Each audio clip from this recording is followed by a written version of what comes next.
Alors, ce qui est important de savoir, c'est bien sûr le mérite des marrons, parce que c'est bien grâce à eux que le milieu de l'île a pu être découvert, d'une part, et puis ils ont introduit toute la culture vivrière, telle que les songes, les patates, le maïs et autres. Et puis il y a une route qui existe toujours, c'est celle qui relie Saint-Benoît à Saint-Pierre, en passant par la plaine des Palmiers et la plaine des Cafres.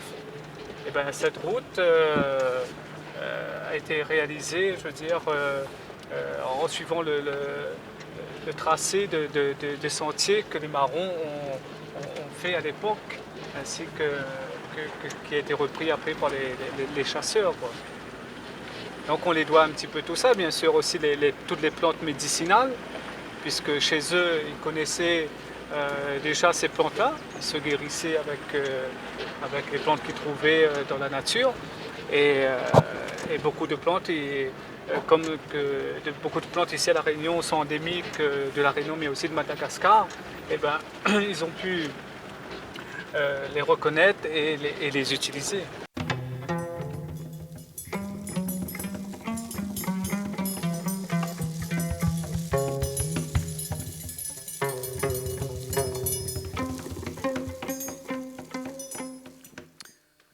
Alors pour avoir un petit peu plus d'une idée de ce que ça pouvait être à l'époque, aujourd'hui, quand on voit un sentier qui est quand même bien balisé et qui est entretenu, on signale quand même que ce sentier dangereux est réservé aux marcheurs expérimentés, alors qu'à l'époque, il n'existait rien et que les esclaves devaient eux-mêmes faire leur propre sentier au travers des remparts, des crêtes, des ravines et autres, quoi.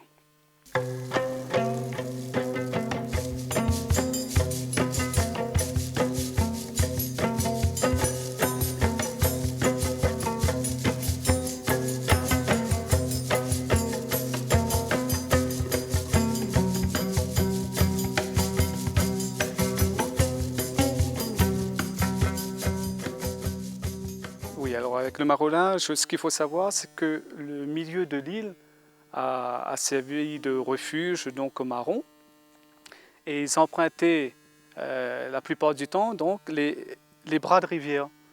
Comme ici, on peut voir donc le bras de Sillaos à droite et le bras de la plaine à gauche, là, qui remonte jusqu'à Grand Bassin. Donc c'était des bras de rivière qui étaient qu'ils utilisaient beaucoup, et puis bien sûr les crêtes et autres, quoi, parce qu'il fallait absolument découvrir un sentier, enfin ils traçaient carrément le sentier et essayer de moins laisser de repères possible pour pas que les chasseurs puissent les retrouver. Et ensuite, donc une fois arrivés dans le milieu de l'île, on voit ici juste derrière nous le cirque de Sillaos, qui était quand même un haut lieu de marronnage. On peut très bien comprendre donc l'histoire de ces marrons avec le cirque de Sillaos, puisque on voit comment que le cirque il est taillé, hein, le terrain est très accidenté, et c'était une opportunité pour les marrons, parce qu'ils préféraient des endroits difficiles d'accès. En même temps, ça leur permettait de voir de très loin arriver le détachement, pour soit se préparer à l'attaque ou carrément s'enfuir, quitter le camp et puis s'enfuir. Et après avoir quand même essayé d'affronter les détachements. Donc quand on regarde là le cirque de Sillaos, on voit bien sûr le Tapcal, qui est un lieu connu par rapport à l'histoire du marronnage. On a le Taibit, on a le Gros Monde, on a le Piton des Neiges. Donc ce sont des lieux qui ont bien sûr eu des camps de marrons dans l'histoire du marronnage ici à La Réunion. Alors justement en face, dans le cirque de Sillaos, on a en bas le petit village qu'on voit, c'est l'îlette à cordes, et juste au-dessus, c'est toute la forêt du Tapcal. Donc là, on est sûr qu'il y a eu des camps de marrons. Il y a même des fouilles qui sont prévues pour retrouver un petit peu toutes les traces des ancêtres malgaches.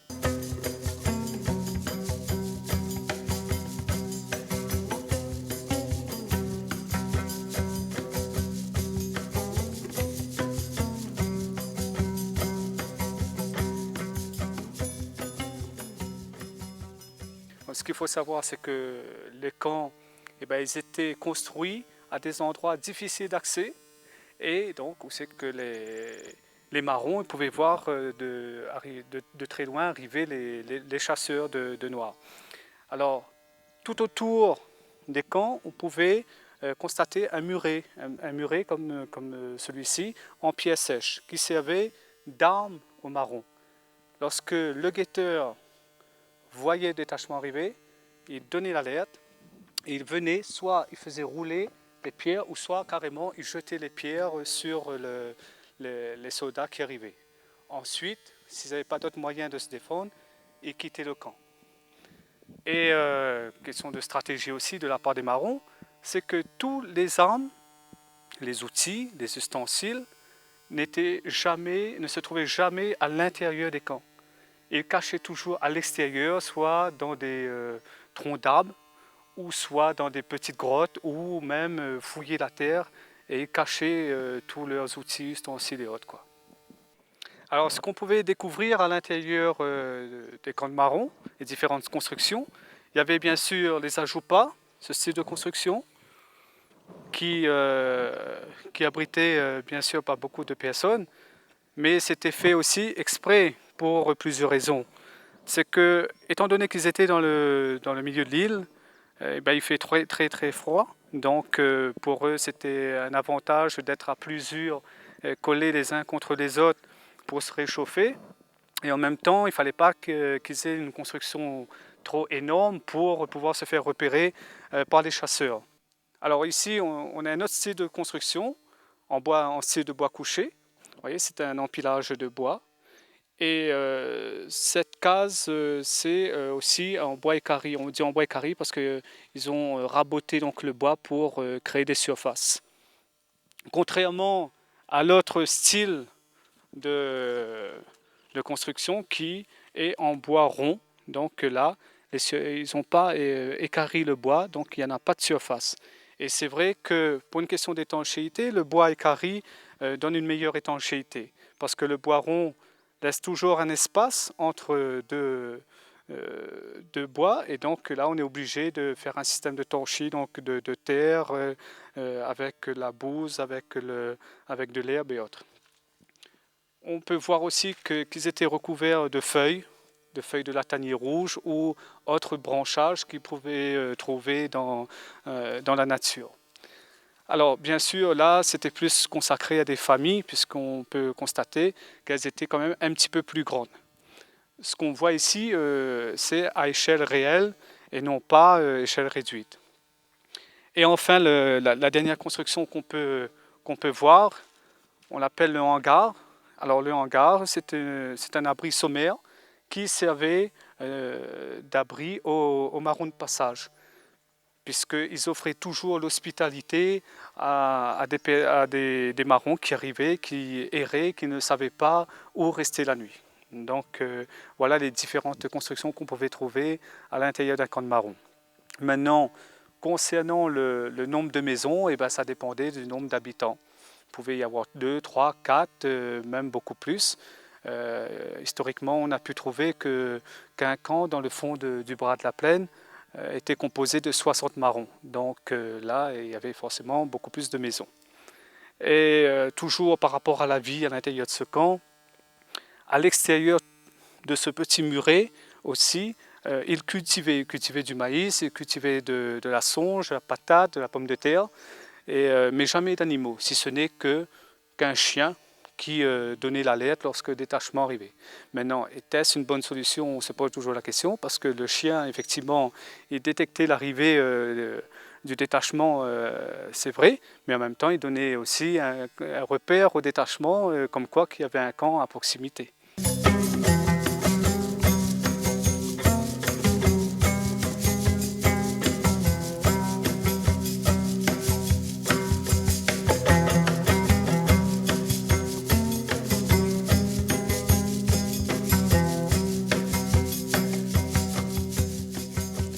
Alors les esclaves, avant de s'enfuir dans les montagnes et de devenir marrons, ils se réunissaient en cachette dans un endroit où c'est qu'on appelait le conciliabule, Et cet endroit, c'était soit un petit busquet ou soit un arbre tout simplement. Alors ils se réunissaient et puis ils discutaient sur le lieu, le moment et comment ils allaient donc procéder pour s'enfuir. Et le jour étant décidé, et le moment venu, bien sûr, ben, à ce moment-là, ils partaient vers le milieu de l'île en marronnage. Les esclaves à l'époque, ils étaient considérés vraiment comme un meuble de la part de leur maître. Le maître avait tous les droits sur eux, de vie, de mort. Si le maître ne voulait plus les garder, il pouvait les vendre. Il passait une petite annonce comme pour vendre une table de cuisine, une chaise. Et à côté de tout ça aussi, eh ben, ils étaient aussi maltraités. C'est d'où les raisons qui les ont poussés, bien sûr, à aller dans le milieu de l'île pour essayer de retrouver, entre guillemets, une liberté.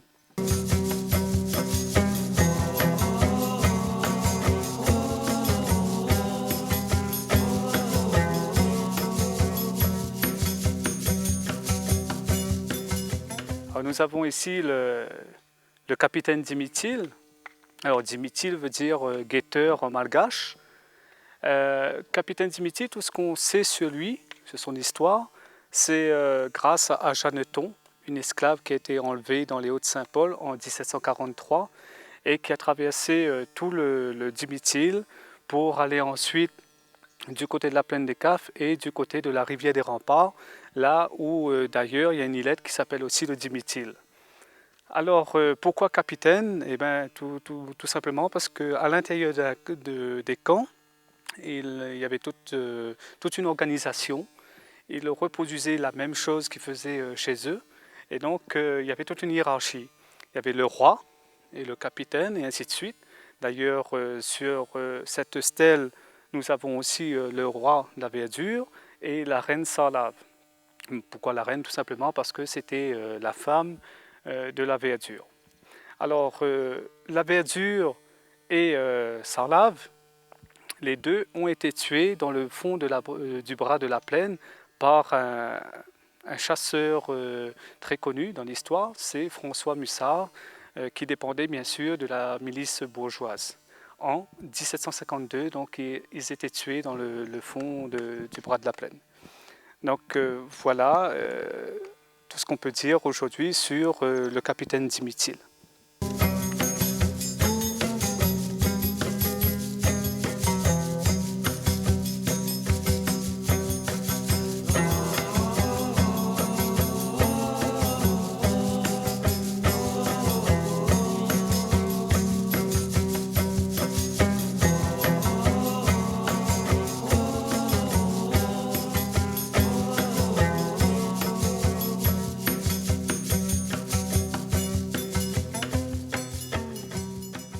Je préfère dire pour le code noir, c'est elle est un peu forte comme il dit là, c'est un peu choquant, c'est le manuel de bonne utilisation du cheptel sur deux pattes. Parce que là, ce fameux article hein, 44, qui là, il dit tout, hein, déclarons les esclaves être meubles, et comme tels, entrer dans la communauté, n'avoir point de suite par hypothèque, c'est du vieux français, hein, et se partager également entre les cohéritiers, voilà, ni droit d'aînesse, n'être sujet au domaine coutumier, retrait féodal, droit féodal, etc. Meuble. Donc c'est une chose. C'est un meuble, le meuble c'est ça. D'accord? Article 38. L'esclave fugitif qui aura été en fuite pendant 1 mois à compter du jour que son maître l'aura dénoncé en justice aura les oreilles coupées. À Maurice, quand un noir récalcitrant, il appelait ça un noir à 10 oreilles. Il fait une paire de son 2 oreilles. Et sera marqué d'une fleur de lys. Donc c'est l'emblème du roi hein, qui marque. Hein, sur une épaule. Il faut dire qu'il est déjà marqué l'esclave. Hein. Il est déjà marqué sur le bateau. Là, il remarque Ali. Et s'il récidive, donc s'il recommence, un autre mois à compter pareillement du jour de la dénonciation, il aura le jarret coupé.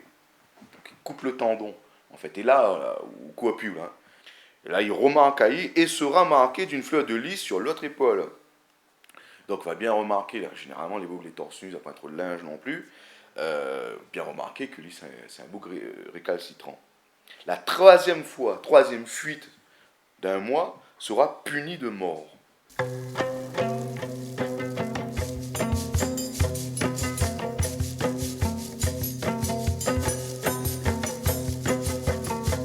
Des endroits, c'est des endroits assez inaccessibles, ou s'ils en ont un point de vue, tu peux observer les détachements. Hein. Donc, les troupes, les bandes de marrons, généralement, c'est pas nombreux, justement, pour ne pas être visibles. Il y en a un témoignage, un courrier de Jean-François Nélé qui s'occupe des termes, qui est dans le fond, où il lui dit que sur cette zone-là, il dit, dans l'endroit où j'habite, j'ai détruit moi-même une soixantaine de boucans. Donc, en fait, il veut dire que 60 boucans, c'est une troupe qui est assez conséquente. Hein. Peut-être maximum, bon, c'est peut-être pas des centaines, mais il est possible qu'il y en a 60. Donc sur cette zone-là, là où on a les cryptomérias, là où on avait, en fait, cryptomérias, les récents, à l'époque, on avait les forêts de bois de couleur. Quand on continue comme ça derrière là, en fait, on a un sentier qui ramène au Piton des Neiges. Et ce sentier qui va au Piton des Neiges, il passe par la caverne Mussard. Le chasseur bien connu, la caverne gagne le nom de Mussard, parce que Mussard, il déloge des marrons, et Mussard va faire son point de relais. Donc toute cette zone-là, c'est un lieu de passage. Alors dès que nous sommes à l'autre côté, puis Piton des Neiges, dans la plaine des Cafes, donc les marrons, ils aiment bien ces situations-là, passer d'un cirque à l'autre. C'est sûrement pareil, par exemple, pour le col du Taibit, les Antilaos et Mafat. Mafat aussi, c'est grand lieu de marronnage. Hein. Et donc, d'ailleurs, rappelez, Salazie, il vient du malgache. Salazie, il vient du malgache Soualaz, qui veut dire bon campement. Anchin, le piton d'Anchin, c'est plus une légende qu'une réalité historique, parce qu'en malgache, Antsin, il veut dire à la cruche ou à la jarre. Donc les noms de lieux, les choix géographiques, c'est-à-dire que, par exemple, Bémao, ici, nous les avons sur Bémao, c'est grand arbre. Bélouve, il veut dire le grand héritage, et Anchin, il vient d'Antsin. Alors il y a plein de noms que les marrons laissent dans la géographie réunionnaise, je dirais c'est les premiers boucs de l'IGN, parce que les sortes de chasse, de battue des esclaves, on avait parlé des détachements tout à l'heure, dans cette battue-là, lorsqu'ils se capturent un monde, ils se demandent où est le camp. Donc il va dire ouais, Bémao, Bémal, Bézave, etc. Donc c'est pour chercher le camp. Donc eux-mêmes, les chasseurs, ils vont retenir ces termes-là, ça va retenir ça, et donc ça va donner les noms de lieux dans les hauts qui va rester. Alors c'est, je dirais,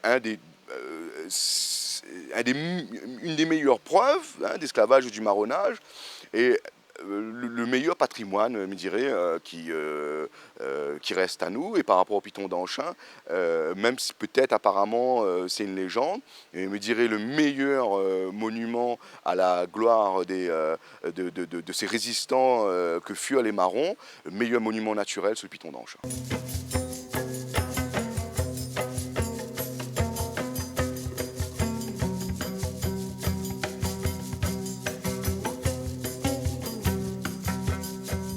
Cette maquette-là permet de bien voir le terrain. Alors, on a la forêt de Bélouve, qui veut dire le grand héritage. Bélouve, zone de marronnage aussi, puis zone de transition qui passe de Salazie vers la plaine de Palmis, donc possibilité de guet. La nouvelle Piton d'Anchin, nous voit qu'il n'est pas trop terrible pour se planquer parce qu'il peut être rapidement pris à dépourvu par un détachement qui peut monter par un autre sentier, etc. Donc il n'est pas sûr qu'un marron il vienne se cacher là. Et en plus dans les sommets, là, on voit ce qu'il y a sur le sommet du Piton d'Anchin. Alors près de caverne, il y en a un Gramoun du camp Lila, un Gramoun Kaf, que la diamant. Bon, lui, il braconne aussi.